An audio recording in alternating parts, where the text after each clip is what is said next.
All right, welcome everyone to our April panel. This is April 19th, a little bit after 7 o'clock, and tonight we have panelists from EASA coming to speak to us about EASA and our experiences of psychosis. Michael Haynes is the leader of our fellows here, and we're having an interesting moment with the screen. Why doesn't it want to work? Oh no. Or is it just my computer that shows it only have half screen?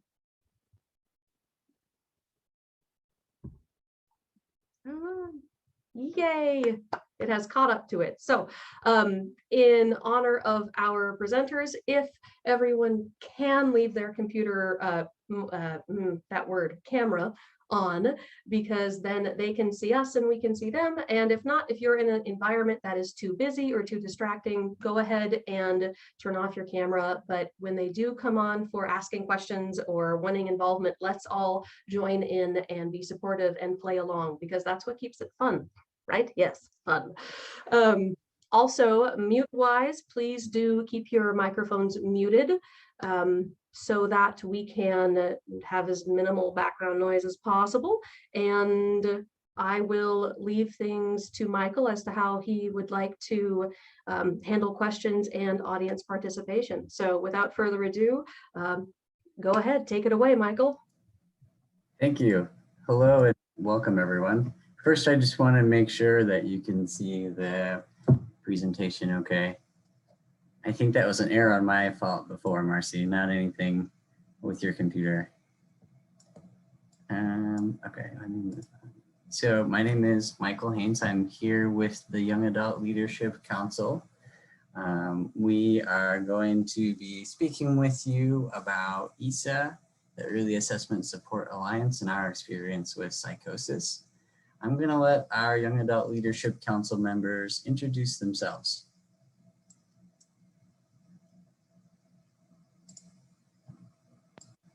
Okay, I'll go first. Hello, my name's Sam Skinner. Pronouns are she, they.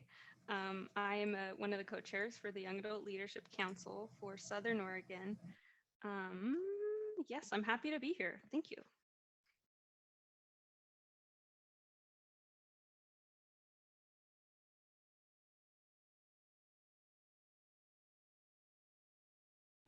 And my name is Evelyn. I am also part of the Young Adult Leadership Council. I am one of the presenters here today.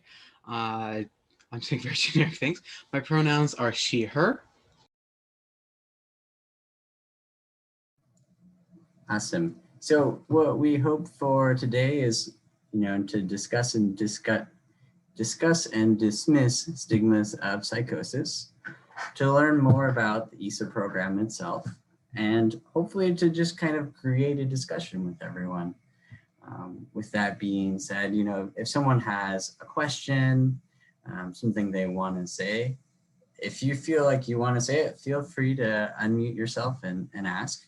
You can also type in the chat box, raise your hand, whatever feels comfortable. I'll do my best to monitor any questions that come in the chat. Yeah, awesome. So the first question we want to ask all of you, please feel free to unmute or type in the chat box. What stigmas related to psychosis have you heard?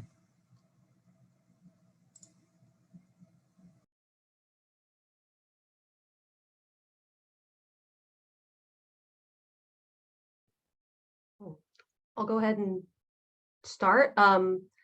Some of the stigmas of psychosis that I've heard, that psychosis is scary, and it's not only scary for the person, but that it's scary for like everyone around them, like that it's going to be just this giant thing that's happening and everybody's going to know, and it's going to be it's just going to be a terrible thing, and that there's no, like it's not able to like hide the psychosis.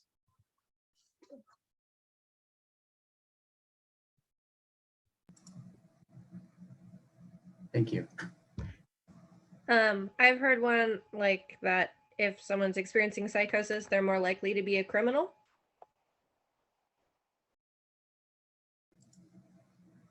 Yeah, thanks.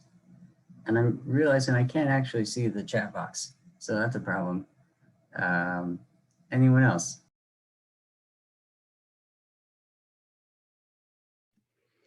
There is a perception that people with psychosis are dangerous and that they cannot live normal lives.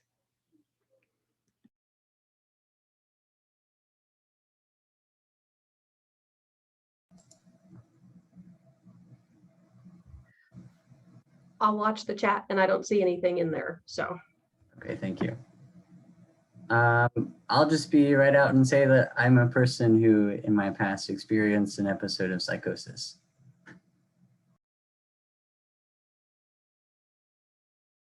And I'm going to let Evelyn share this slide. Hi, it's me, Evelyn. So some other stigmas that I've heard about. I need to go look at this.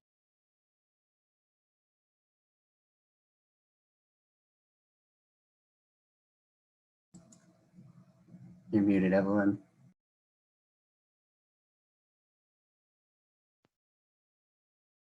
Can't hear you, Evelyn.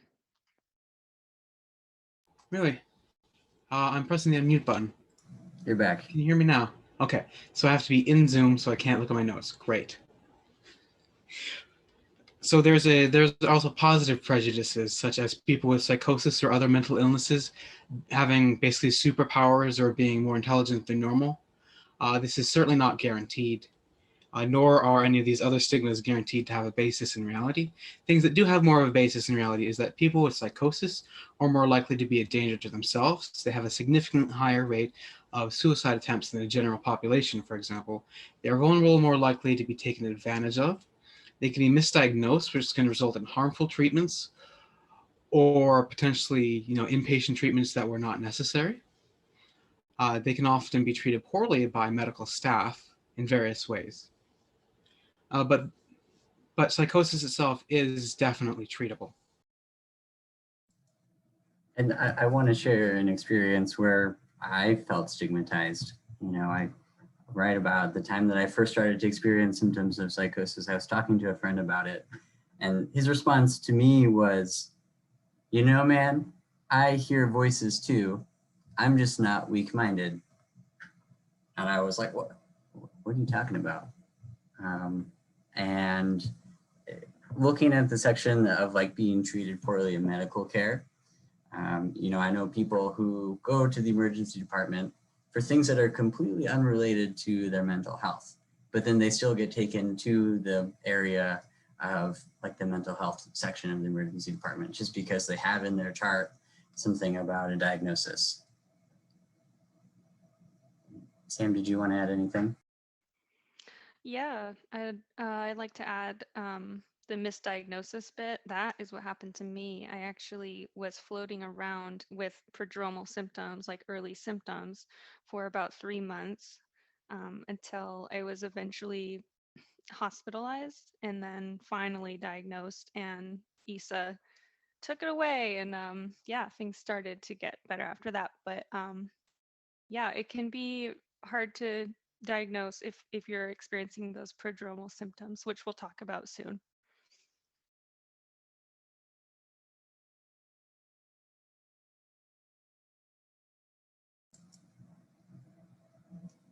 So what do you know about EASA?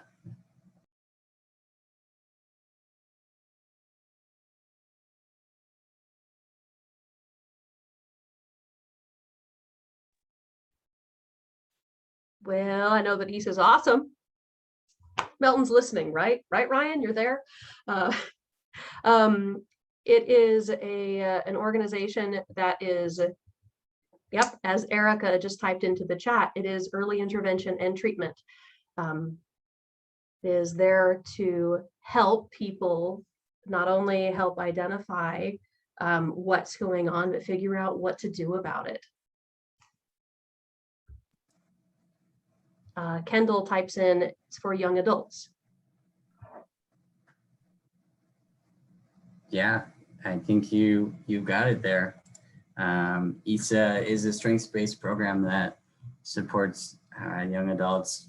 In our program here in Lane County, as early as age 11 up to like age 30 who are experiencing or maybe are at risk for psychosis or have experienced an episode of psychosis. You know, I began working with EASA in 2014, but my story actually started in 2010 as a participant. One thing that I really appreciate about EASA is that it's a community-based program. So my first day in the program, some random guy shows up at my door and says, "Hey, I'm here for Michael."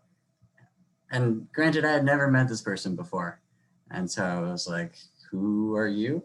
And he was from EASA, and he was there to bring me to a group that I didn't know existed. And I said, "No, I'm okay." But he kept coming back. And that's what EASA does. They keep coming back until someone says, "Get out of here. You know, I don't ever want to talk to you again." And which is really important. It's also a grant-based program, so anyone can receive treatment. I was a person who did not have insurance, and I had, before being introduced to the EASA program, I had 2 emergency room stays.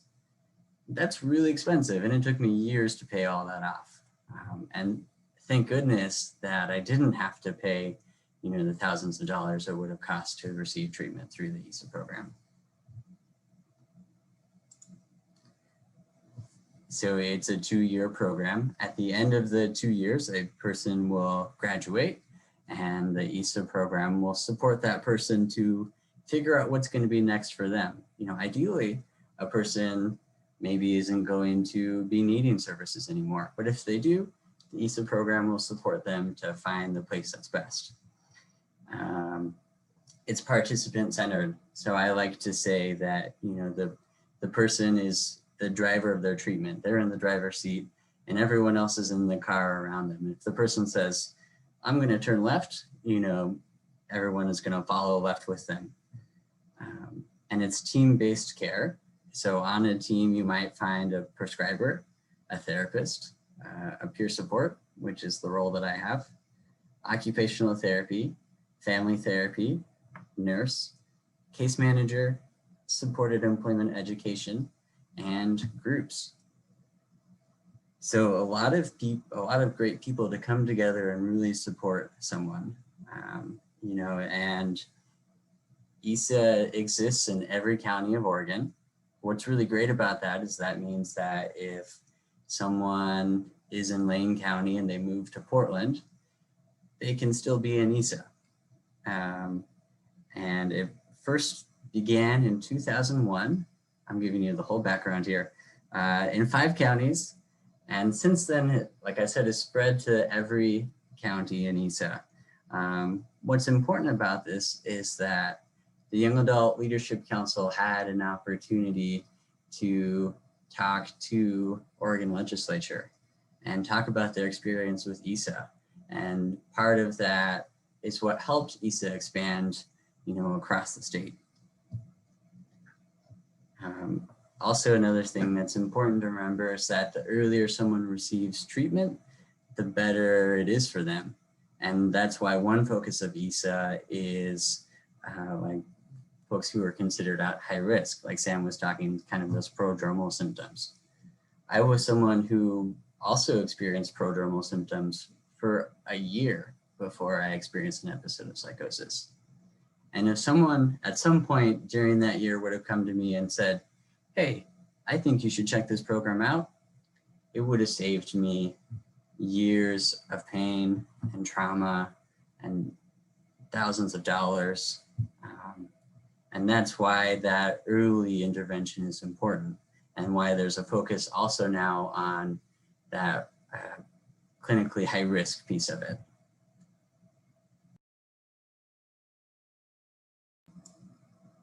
Sam, I'll let you take it. Okay. So we talked about what EASA is, the logistics of it, but to us, it is so much more. So a while back, we formed the Young Adult Leadership Council. They started in Portland as kind of a quality assurance for EASA, but they've since branched out into 2 chapters. So there's the Mid-Valley, which is in the Salem area, and then there's our Southern Oregon, which is mostly the Eugene area. And we do community-based projects specific to our lived experience and what we want to share about that for raising young adult voice and improving behavioral health systems. So an example of that is what we're doing right now, which I think is pretty cool. Also, another big thing is peer support. Peer support is invaluable. Michael Haynes, big reason I was so successful in EASA because he was my peer support. So clap, clap, clap. Yeah, it's wonderful having a peer support mentor. It just kind of bridges the gaps between like the awkward clinical, meeting a therapist for the first time, which is what I encountered. Like I had never gone to therapy before, and so when I first joined, it was kind of like, why should I trust this stranger who's like asking me my deepest, darkest secrets and stuff and how I feel? Like that's weird. It's kind of weird. So to have, sorry to bash your profession, but no, I'm just kidding. But you have to understand, like it is awkward, especially for a young person to like trust someone right away. So to me, the peer mentor relationship was saying, okay, this is a young person. I can relate to them. We actually have a lot of similarities, and then they share their lived experience with you, and it just really creates this like mentorship bond that is just like nothing else. It's really, really helpful. And with that, the program I was in for stabilization in Lane County, we also had the hub space, and we also had groups, and that informal peer support was, just as important. Making friends in the EASA program. I still have friends that I've, made throughout my time there.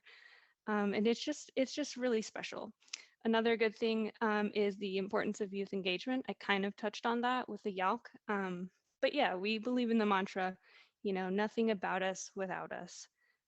We are the people who are experiencing the terribleness sometimes. We need to share our voice and to help improve systems and, give that feedback informed type of relationship. And also EASA, provides essential care. So not only are you getting like the mental health side of things, you are getting the physical health, which is just as important. So there's always a prescriber and a nurse. So yeah, those are just a few things. Evelyn, anything you want to add? Sorry for that interruption in the background, family member. But yeah, EASA was definitely a very good thing for me. I found EASA by being referred through a couple providers through Peace Health itself when I started seeing my primary care again there. First primary care, then social worker. And I definitely would not be here, at least not as well as I am today, without EASA. They connected me with some extremely valuable treatment. The groups were very, very valuable for me. They got me to be, willing to socialize with people again. They got me access to excellent medication. The first therapist I got there turned out to be a good match for me, so it went extremely well for me. And now I'm here volunteering with YALC in order to help keep the program good. Thanks for sharing. And yeah, I want to touch also on the piece about peer support and just connecting with other people who have shared experience.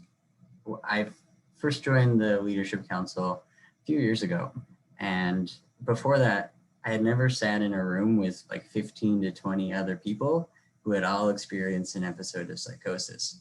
And that is such a powerful thing, to be in a room full of people who can all say, yeah, I've had this experience and it sucks. And now I'm a lawyer. Now I'm an artist. Now I work in mental health. Now I do all these things.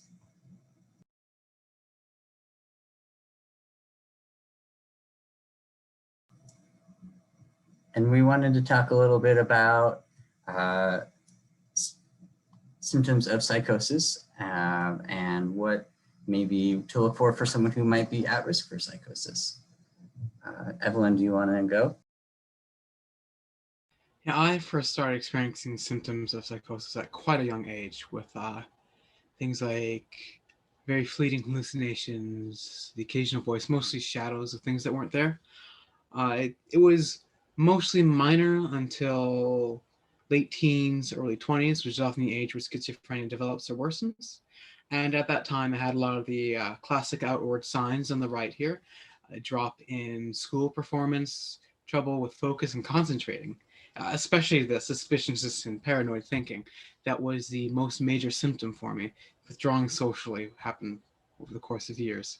It's a classic thing with people who experience mental illness. And thankfully not too much of a decline in personal hygiene, but I know some people do struggle with that. And I still sometimes have confused speech.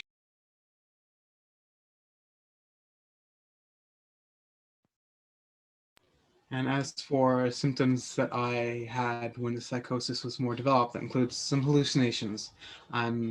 My case is fairly light in the hallucinations, which I consider to be pretty fortunate, but not light on the delusions. A lot of paranoia, thinking people are planting cameras and such.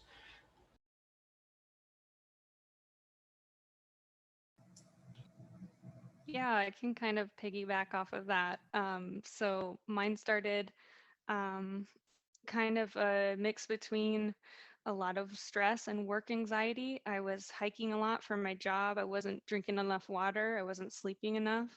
I was having some work conflict with one person in particular, and it just was so much. And then I also had a marijuana incident as well, which we'll talk about later. But it kind of just created this big thing of, I wasn't sleeping for 5 days because of the anxiety and because of those symptoms of delusions and paranoia. I thought this coworker was out to get me and that they owned like the city of Eugene because I was having word associations with them on billboards and like business ownerships. So that was really, really not fun. But along with that, before having that delusion, that big like delusion based psychosis symptoms, I was having hygiene problems and the paranoid thinking about like social interactions at work and the dynamics at work. And at the time, I was working for the government. And so I started having government conspiracy things. And it was very scary. But, eventually things got better with the sun treatment.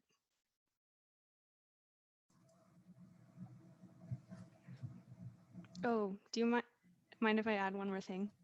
Please. Sorry, Michael. I know you're going to talk. I'm so sorry. Yeah. So with these, I think it's important to remember that, while we say like we're doing really well now, it doesn't mean that like you're good now and like you're healthy and you're never going to have these things again. Like I'm constantly watching out for these symptoms. I have like a relapse prevention plan.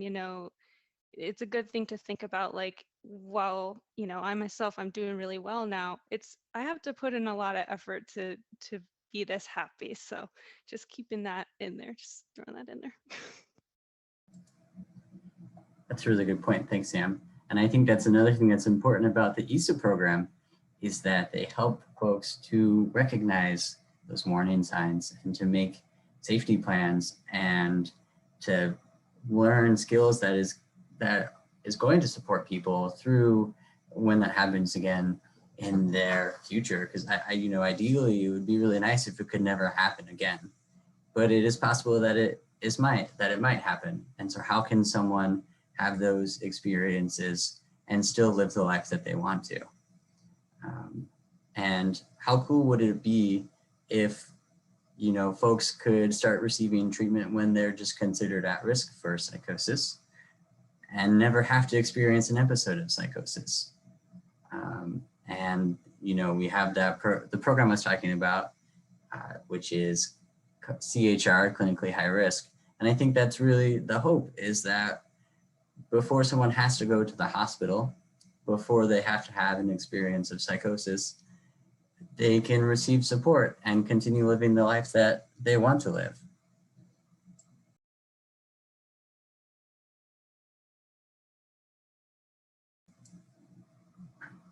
And we also wanted to talk about receiving a diagnosis. Evelyn? Hi, I received my diagnosis fairly early on in my time with EASA, in part because I was also going to be part of a medical study specifically for people with schizophrenia, but it is what fit for me. And I had already internalized that these were symptoms that I had been experiencing and would likely continue experiencing for a while longer. So the diagnosis itself didn't feel like a very impactful thing to me, but I know it is that way for a lot of other people. Sometimes a diagnosis can cut them off from opportunities, even if at the same time it opens up opportunities for treatment.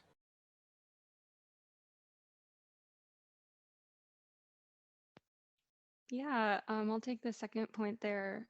So the EASA difference is that, you know, we don't focus as much on the diagnoses as the symptoms and the individualized care of the person. So my experience was we did talk about, medication was a part of my journey, and getting a proper sleep and all of these things, but also we focused on groups and occupational therapy and my overall skills being developed and my well-being and sense of self, because like Evelyn said, diagnosis, for some people it can be, a blessing because, oh my God, finally understand what's going on. But sometimes it is really heavy. And for me, it was pretty heavy. So part of my journey is saying, yes, I have schizophreniform, but that is one part of me. It's not, necessarily the whole picture. I'm also a person. This is just like another addition into my life. So that's something to think about. I apologize for the interruption that happened again. That's okay, Evelyn. And that double-edged sword piece, I know for me also receiving a diagnosis was terrible. It felt like my life was over. I took those ideas of what we know as stigmas about people who experience psychosis and schizophrenia, and I became those things. I just felt like that was me now. That was my life, that I wasn't going to ever move out of my mom's basement. And also it gave me a direction to work towards, because it felt so hopeless that having something was better than nothing. And one thing that is really important, that keep hope alive piece, and that comes from the EASA multifamily group. They have a list of different things that they suggest people do, and one of those is to keep hope alive. Yeah, I just want to add to that a bit. Sorry. Keeping hope alive is essential for everything. If you don't have hope, there's not much you can do. And so that's why sometimes when you're in that pit, you're in that deep, dark ocean and you can't see the light, people have to provide hope for you. And that's what EASA did for me. It was, they were reaching down and saying, I'm getting emotional, sorry. But they were saying, we see hope. We see hope in you. I believe in you. And you need that when you're really, you're really down. So that's the beauty of it is, sharing hope, inspiring people. And also a part of my story was the reason that the diagnosis was kind of hard and I was afraid of it and disappointed a little bit, is because I had seen it in my family before and it actually didn't go as well as it could have. So it was a little scary. I didn't have a good outlook on it, but my family, we realized like, hey, we're all different and it's okay. And it, things turn out differently for people. So yeah, sorry, just let's keep going. Thanks for sharing, Sam. Oh, 1 second. Sorry, I'm here at the office and someone just came in to try and clean. We wanted to talk about medication management. Evelyn, why don't you go ahead? Good to know I'm not the only one who's going to be providing interruptions this time. Medication. Yes, I had a quote that I was hoping to read, but it's difficult to do so when looking away from Zoom will apparently keep me muted. But I was on antipsychotics for a period of, well, a few years from near the very beginning of 2016. I started medication very early on in my time at EASA to close to the end of 2019. I was on at least 3 different antipsychotics during that time, and they were very important for my journey of recovery here. I do not currently need antipsychotics on any kind of regular basis, and on most days, I did not experience enough symptoms to affect my quality of living. Not everyone has this experience with medication.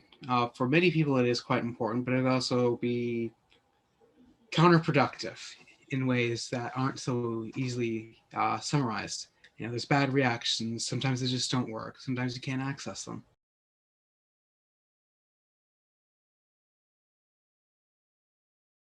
And I feel it's important to add, a lot of people who take antipsychotics and some other medications will be on them for a lot longer than 3 or 4 years like I was. For some people, it is lifelong. Yeah, I definitely agree with that. From my experience, I needed antipsychotics and antidepressants. And after a while, I was seeing, and the team was seeing improvement on them, and I was doing quite well. And we thought, well, let's see if we can taper off a little bit. Let's see. And then if it doesn't work out, we'll go back, we'll see how it goes. And that's what we did. And we tapered off of them.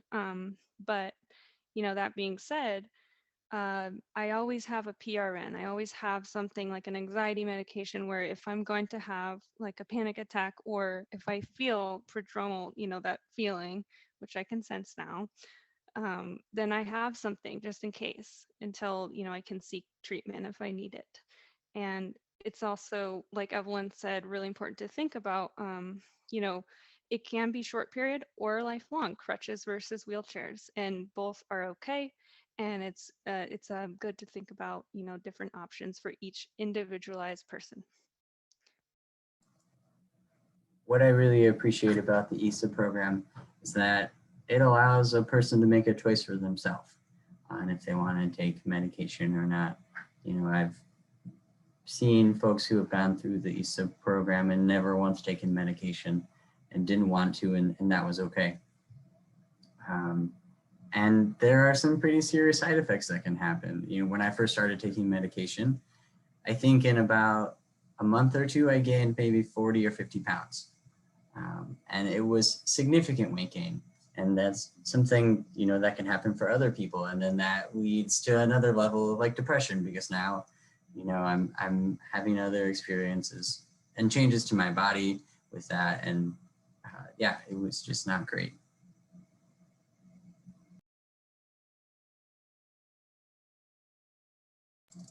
And we wanted to talk about marijuana and psychosis. Evelyn? Hi, I did once have an episode of paranoia that was kicked off by smoking marijuana.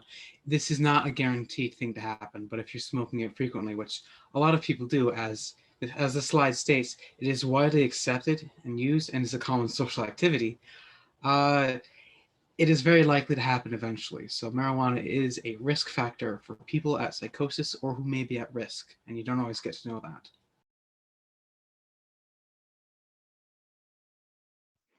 Yeah, I'd like to echo that. Part of my journey was the marijuana aspect. And it's funny, in college, my brain was totally fine with smoking pot. It was the thing you did in Eugene. And so it was fine. I did that for a few years. And, family member had a bad reaction and that was involved. And so I was like, I guess I'm not going to smoke pot because I, don't want to upset my family. And also I might be at risk for this too. But, 5 years went by and I said, screw that. I'm not that person. And Ironically, almost, yeah, it actually did play a part in that perfect storm of having an episode of psychosis. So I do want to echo that if it might be in your family, it's good to just stay away or tone down the marijuana or other drugs. And I think what's important is, you can't force a person to not use marijuana, and you can only provide them with information about how it could potentially affect their symptoms, and marijuana was also something that negatively impacted my symptoms of psychosis. And once I learned how those two work together, I said, I'm never going to use marijuana again, because that kind of pain that came from psychosis isn't worth the little bit of potential that, whatever marijuana could do. And Yeah. it wasn't worth it for me, but Mm-hmm. folks might still choose to continue to use it. Yeah, and I think for me, the reason I mostly stopped because I had a great therapist who did cognitive behavioral therapy with me, and we made clear goals and looked at the correlations, and that was a huge part. But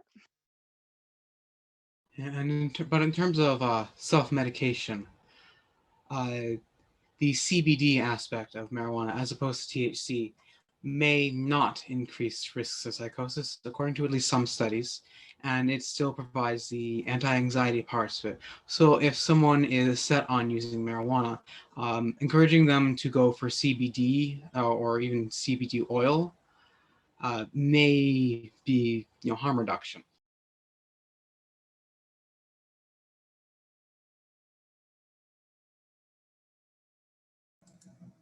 And we also wanted to talk about some ways to provide support to folks.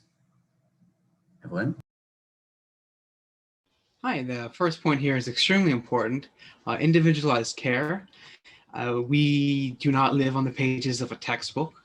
Everyone's going to have all their own complex factors, changing nearly everything about how their psychosis affects their lives. Nearly all the time you hear about people with schizophrenia being just drowning in hallucinations, whereas for me, they were most of the time fairly light, and it was the paranoia that was really dragging me down. So that is something a support provider would need to know when approaching me when I need support. And as part of this, support needs to happen on the terms of the person needing support. You can't like force breathing exercises on someone who doesn't like those and finds no benefit from them. Maybe they want visualization better for calming down, for example.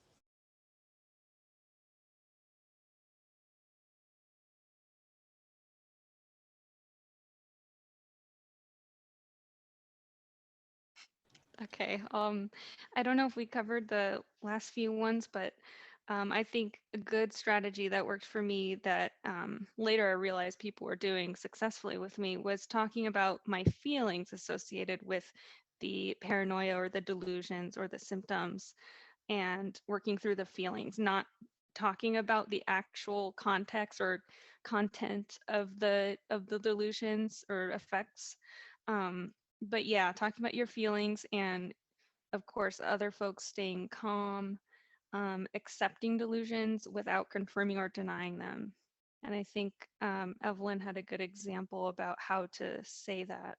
I believe last time you spoke about that. Yes, this was an example provided to me by, uh, I believe it was part of the peer support training I've received. I don't remember exactly what part, but given the example of a person experiencing psychosis who said that they hear voices coming from the sewers, it gave an example of a good response.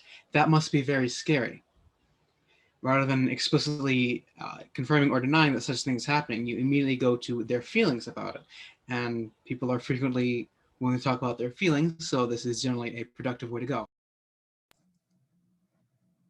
Yeah, and I think about my experience, Evelyn, what you're talking about there, and having people tell me that what I was hearing or the delusion that I had wasn't real.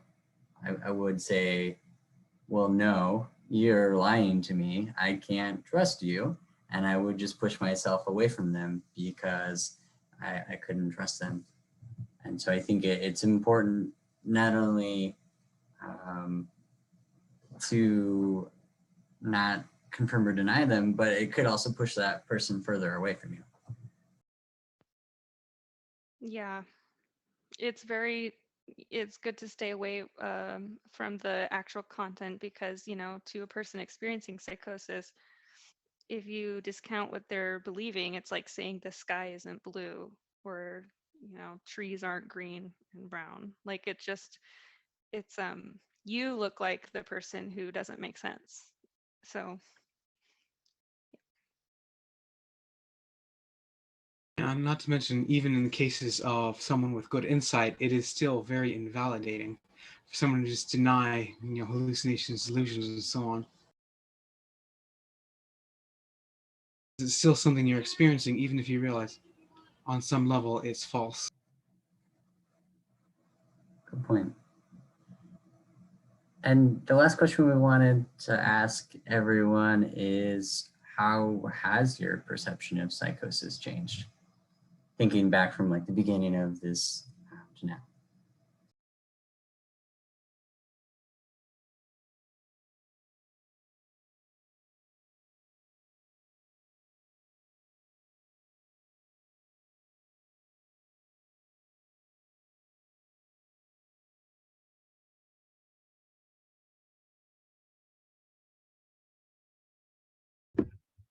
All right, I'll break the ice. um, this has been awesome. Hearing y'all talk about kind of your experiences and how, like you said, Evelyn, y'all are not from the pages of a textbook, right? So for me, what's really hit home today in terms of my perception of psychosis is that it really is individual to each person, and it really does cover the entire kind of broad path of what it could be. It's not just the hallucination. And depending on where someone is in either prodromal or in the middle of a full episode, it's going to look different. So to just be so aware of what it's going to, of what's happening at the moment and the feelings that go along with what's happening.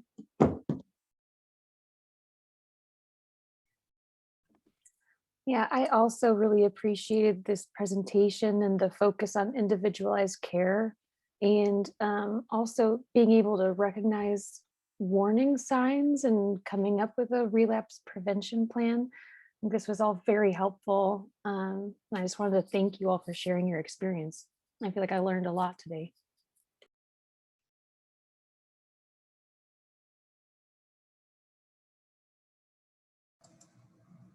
Yeah, thank you. And we also wanted to open up an opportunity if anyone has any other questions or comments.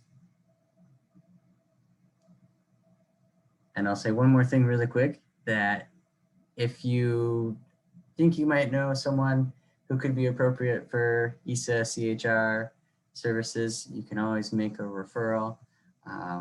Even if you're not sure, give us a call, and we can, if that person isn't right for the EASA services, we'll help them to find a program that they would be better suited in. Okay, questions?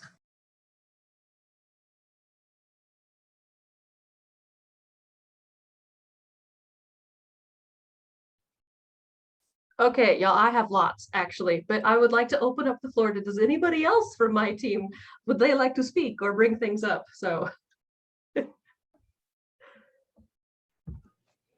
If we have a client that we think would really benefit from your services, is it preferable for us to working with the client to call into EASA, or is it better for the client to call themselves? I think it could be either one. You know, we get referrals directly from people themselves, and we get referrals from therapists. You know, maybe you could ask the person what they feel comfortable with. and you could call with them. You could be in the room together and call.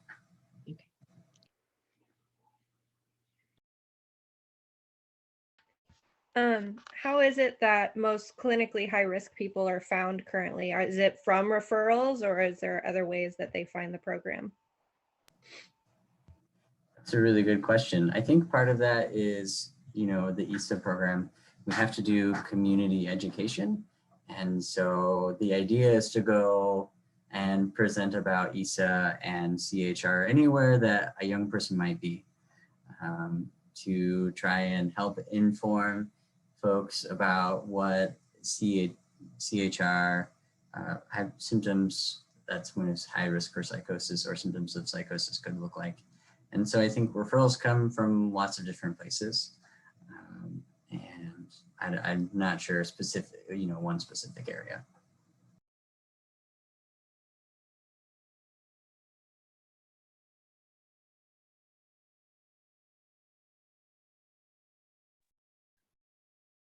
All right, Sam, you mentioned at the beginning, right? Like, because us counselors could be kind of scary.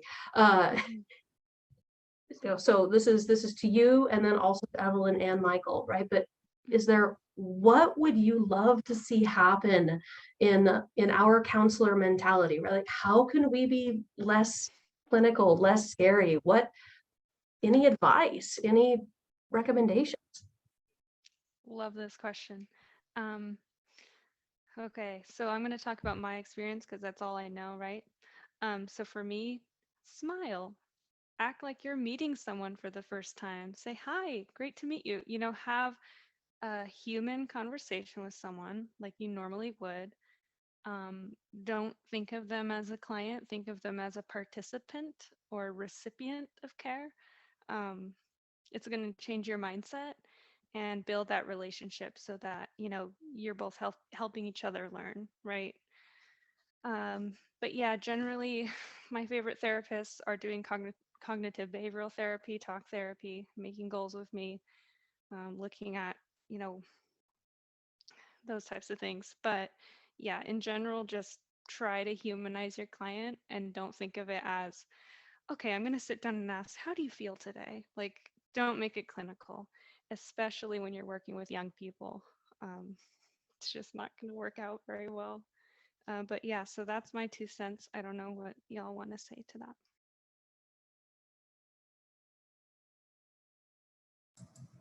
I'll let you go first, Evelyn. Yeah, I was going to mention a couple things about building rapport. If you want a fancier term for that, where a lot of people are going to need more casual conversation before they're ready to get into the heavy stuff. This is something I personally encounter when providing support to the people close to me. And also, don't let the office be barren. Once we get around to having a lot more in-person appointments, I know a lot of them are virtual right now. But if the office feels comfortable, and one thing that can be very important in particular is to provide something for the participant or client to fidget with. A lot of people might have anxiety, ADHD, or any number of things that would make it easier for them to focus if they have something simple to do with their hands. Yeah, I agree with that. And also making it very known through perhaps posters or artwork that it is an LGBTQ plus safe space. Young people, cultures are changing, young people are feeling more comfortable being out, and it's important that we let them do that and feel safe to share their full authentic self, because coming out is a part of that age range too. That was part of my story as I was dealing with that identity. And yeah, so EASA felt very safe because it was an LGBTQ plus safe space.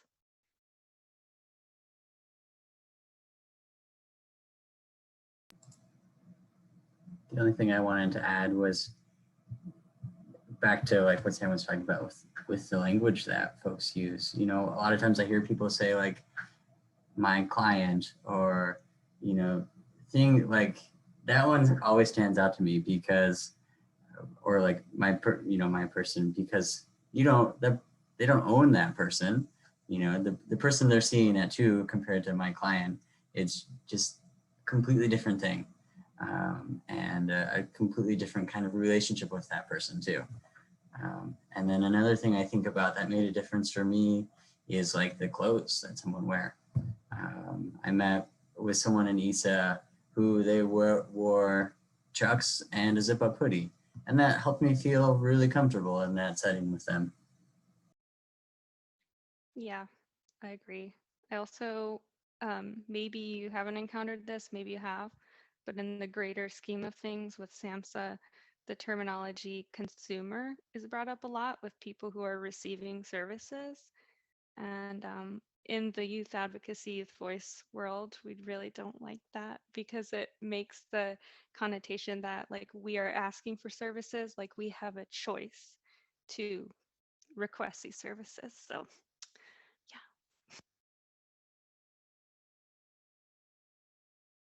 I feel the term consumer also often reduces whoever it's used on to a much more passive role, like they're watching TV or eating a meal. When it comes to mental health treatment, the person with the mental health problem is ideally the person most active in treating it.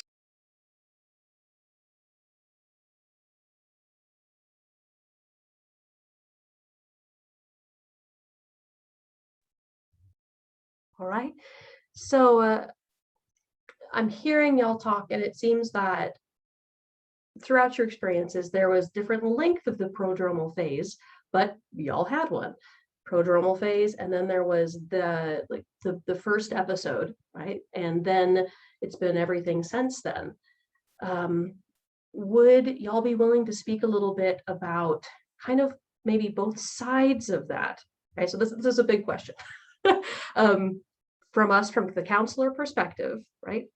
What are some things, or what can we do to help that person who is in the prodromal phase, but terrified, scared, no idea what's happening? We're not connected to EASA yet because maybe the counselor doesn't know, or just is unsure. Like there's a lot of uncertainty, like all the way around there.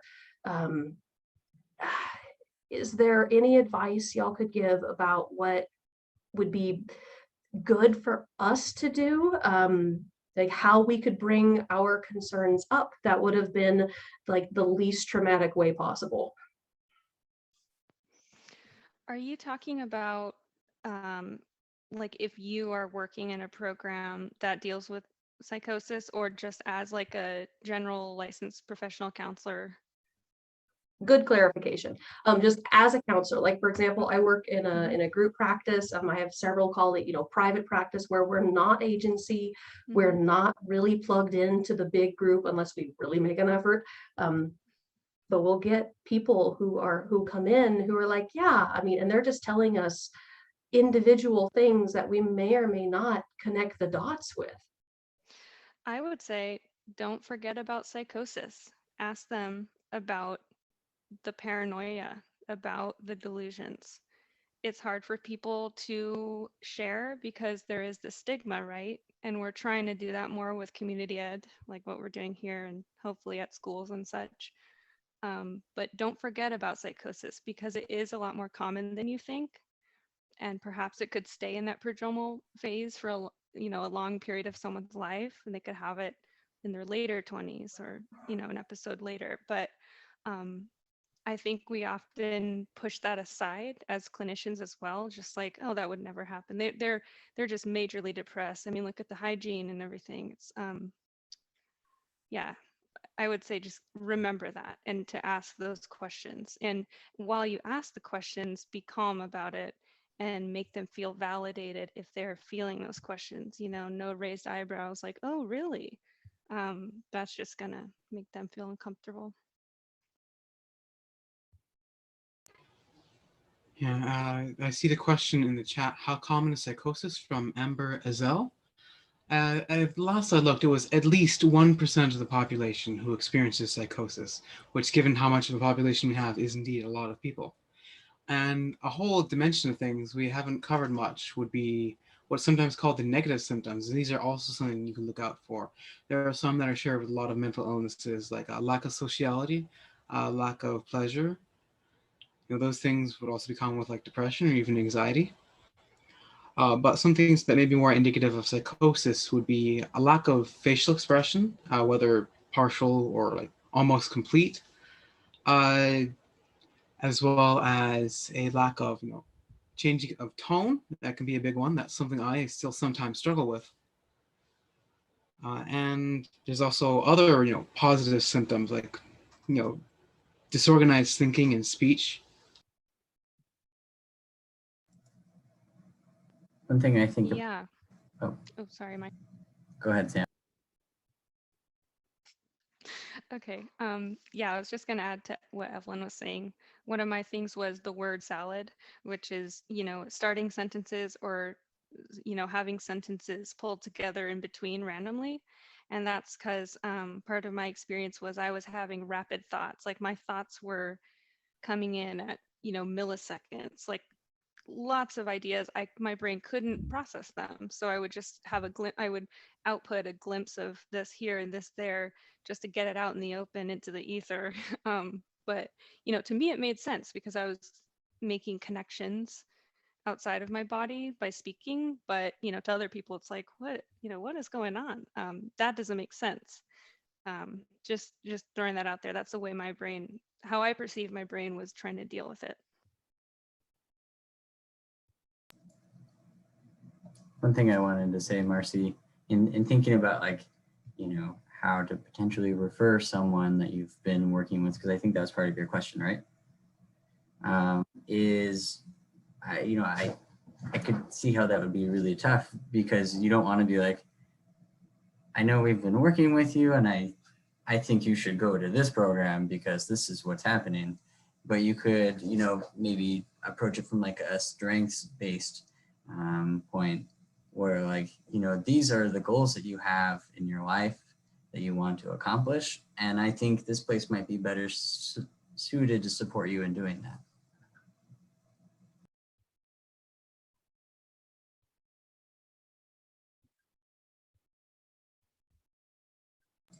All right, Sam, you can't just slip that into chat and say, and always keep it casual. Like, would you tell me more, please? Yes. Okay. So kind of what we were talking about earlier with how to be an inviting therapist. You're just talking to a person, you're just talking to your buddy. It doesn't have to be, the surgeon talking to you, but I don't know how to explain it. Yeah, just keep it casual. Like, hey, I've been noticing you having this. Have you ever thought about like working on this program? Because like I can support you with that transition, or we can do both, or looking at it like in a casual way, like, oh, I thought about this the other day. That's my strategy for, when I deal with people, but sorry if I can't explain it better. No, that actually really helps a little bit because like personally, I do have like kind of my own anxiety around, I don't want to put this psychosis label on someone if it's not what they're experiencing. And if it is, I want to do it in a way that doesn't make them say no, because the services would be very helpful. So I think it does help if you like kind of maybe program centric. Like I love that advice, Michael, also about like the goal focused idea of these are your goals. This is what you want to work on. This program is specifically designed to, assess and figure out what's going to be most helpful. And I feel it'd be helpful for you. What do you think about that? And just keep it conversational. Yeah, and I don't think you necessarily have to give someone a label to make a referral either.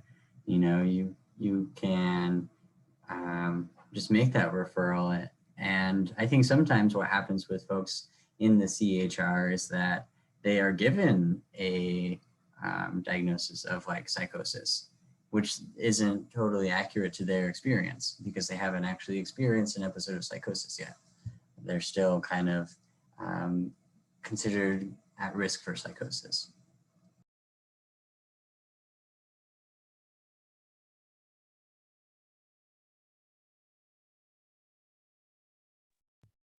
All right, so then the other side of this, here is the client who has graduated the EASA program, who has their relapse prevention plan in place, and they are seeking individual counseling for potentially unrelated reasons. They just want to come to counseling. Um, is there any advice you would give to the counselor when their client is in that scenario? Yes, I would love to. Um, for me, so that's exactly what I'm doing right now, kind of funny. Um, so for me, I just like counseling because I like to have someone help me figure out my thoughts. And also as a preventative measure, I like to have someone professional accountable, not accountable, but helping me be accountable for um, keeping my self-care and coping in check, because that's a huge part of psychosis.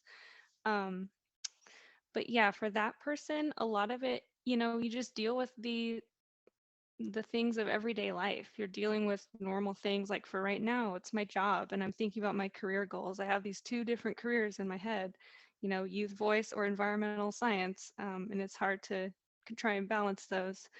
Um, so it's just about that. And then also, if something comes up for myself, I will bring it up to the therapist like, hey, I had some prodromal symptoms the other day.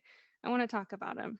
And they will help me figure out like, okay, is this worth, reaching out to a prescriber, or how do you want to deal with it? But for that person, she just works with me and we deal with the day to day. And yeah, it's always good to make sure that you know how to refer someone to a clinician who might specialize in psychosis related illness if you don't already have that like experience or credentialing, whatever you want to call it.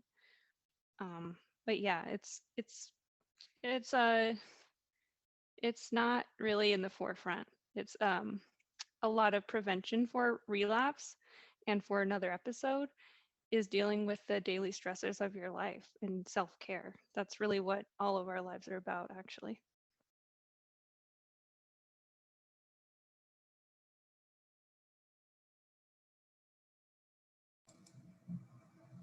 Evelyn, any thoughts? I don't want to jump right in. That's why I'm asking you first. I don't have anything in particular to add to that. Pretty thorough. I think, not everyone is fully engaged in their EASA experience, but I know like for myself, after going through the EASA program, I was pretty versed in my needs and, ways to cope.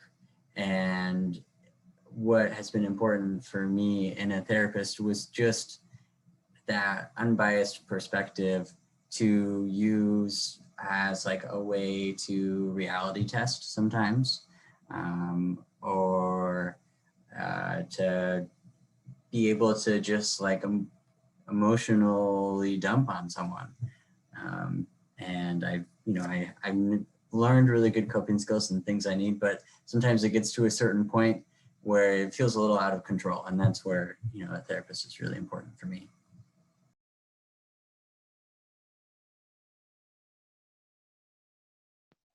Also, with that, my therapist and I, we have a shared relapse prevention plan. So we have the warning signs laid out, and the exact coping mechanisms that, it's kind of like a dichotomous key or a flow chart or something.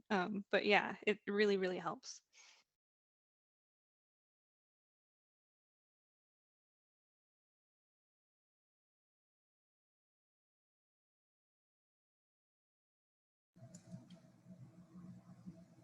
Sam also had a poem she wanted to read if there are any other questions, and then we'll let Sam read that poem.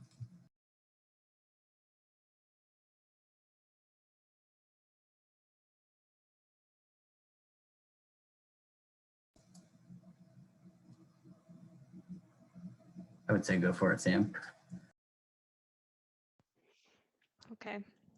Oh man, now I'm nervous. Dang it. Okay. So I initially entered this into Oregon Alliance to Prevent Suicide's Suicide Prevention Month campaign they did last year. So it's on their website. But it's called Senses by Luna, my alter ego.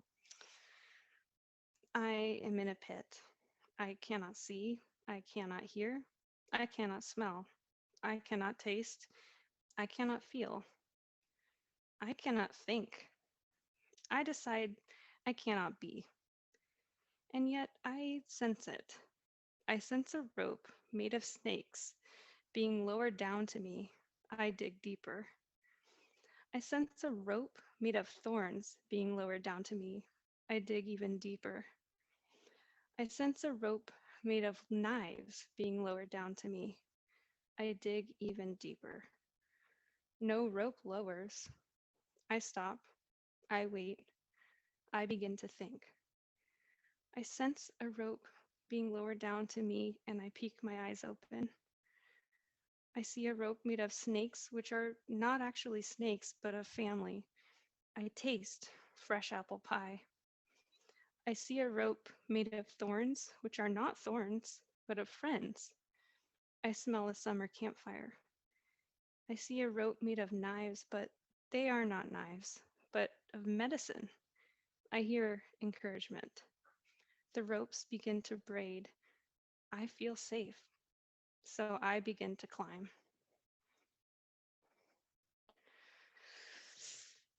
So that to me is exactly what coordinated specialty care and individualized care is. It's helping the person get out of that pit. And thank you so much for, letting me share that and having us here today. Yeah, you all are awesome.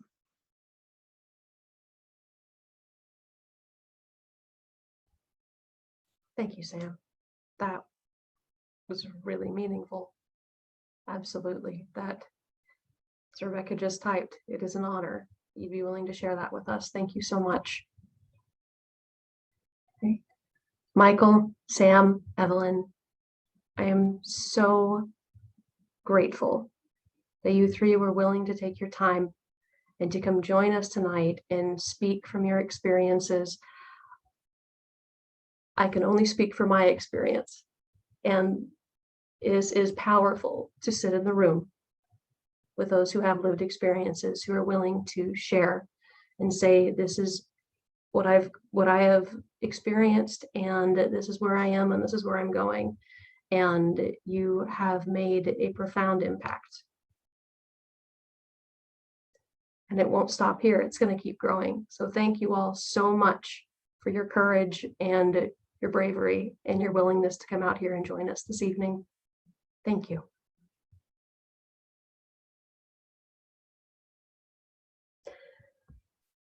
All right, I'm going to go ahead and stop recording. So